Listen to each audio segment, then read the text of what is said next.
course today. My name is Ellen. Hi. Today we're going to be assessing your lymph nodes. Okay, so we're going to start. If you could move your hair behind your ears.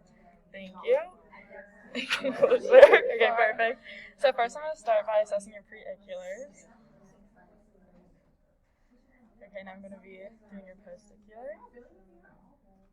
I'm going to be moving down to your tonsillar,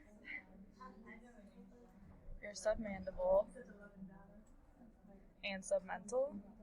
And then I'm going to be doing your anterior cervical,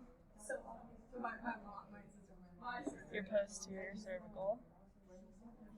And then if you can move your head to the left so I can check your deep cervical.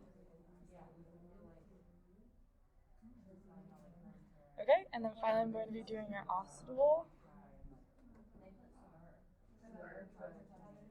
So your lymph nodes are neither tender or immobile, so that means you have healthy lymph nodes right now and there's no swelling or inflammation. Okay. Do you have any questions? No, I don't. Okay, thank you so much.